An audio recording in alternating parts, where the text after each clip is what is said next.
আমলা রাজনীতিবিদ এবং ব্যবসায়ীদের অশুভ চক্রের কারণে খাদে দেশের অভিবাসন খাত, অথচ দুর্নীতি না থাকায় ভারত, শ্রীলঙ্কা ও নেপালে এ খাতের অবস্থা অনেক ভালো। শ্বেতপত্র কমিটি বলছে 10 বছরে হুন্ডির মাধ্যমে 13 লাখ কোটি টাকার বেশি লেনদেন করেছে রিক্রুটিং এজেন্সিগুলো। দুর্নীতি বাঁচতে দৃষ্টান্তমূলক সাজা দিতে সরকারের প্রতি আহ্বান সংশ্লিষ্টদের। ভিসা বাণিজ্যের কারণে অভিবাসন ব্যয় বাড়ছে। নিয়োগকারী দেশের ভিসা কিনে অন্য দেশ ও একে অপরের সাথে প্রতিযোগিতা করে ভিসার দাম বাড়ায় রিক্রুটিং এজেন্সি। ফলে জনপ্রতি অভিবাসন ব্যয় দাঁড়ায় 5 লাখ টাকা পর্যন্ত। এই বাড়তি টাকার বোঝা চাপে অভিবাসী কর্মীদের উপর।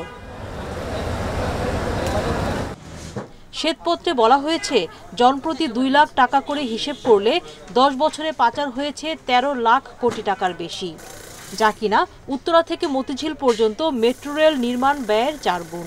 ভিসার জন্য টাকা দিয়েও বিদেশ যেতে না পারা কর্মীদের হিসাব করলে আরেকটি মেট্রো রেল করা যেত।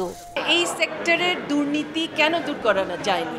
এখন যদি মালয়েশিয়ার প্রসঙ্গটায় আসি, সিন্ডিকেশনের লোকগুলোকে ধরে শাস্তিতে আনা, হ্যাঁ, এই কাজগুলো যদি না করি এবং ভবিষ্যতে এই ধরনের সিন্ডিকেশন করা যাবে না, এই জায়গায় যদি আমরা না পৌঁছাই, তাহলে এটা কিন্তু সরকার বদল হবে, কিন্তু অন্যায়গুলো চলতে থাকবে। টিআইবি বলছে, শুধু ভিসা এবং ওয়ার্ক পারমিট বাবদ 6টি দেশে বছরে অর্থ পাচার হয় $2.1 বিলিয়ন। 10 বছরে যার পরিমাণ 25 লাখ কোটি টাকা। সিন্ডিকেটের কারণে শুধু অর্থ পাচার নয়, কর্মীরাও ন্যায্য পাওনা পাচ্ছেন না। জাস্ট ফাইলটা খুলে তাদের দেখতে হবে এবং সেখানে কারা জড়িত তাদেরকে চিহ্নিত হবে। তাদের সাথে একটা হচ্ছে যে প্রত্যক্ষভাবে জড়িত থাকেন, আর একটা হচ্ছে যে সহায়ক শক্তি হিসেবে ভূমিকা পালন করেন। এই 3টা পক্ষই কিন্তু আবার সুবিধাভোগী, এরা লাভবান হচ্ছেন। যে সুবিধাটা কর্মীদের পাওয়ার কথা, সেই সুবিধাটা এই চক্রটা ভোগ করেছেন। বিপুল প্রবাসী আয় হলেও বাজেটে সবচেয়ে অবহেলিত অভিবাসন খাত। এটিও এ খাতে শোষণের অন্যতম কারণ বলছেন বিশেষজ্ঞরা।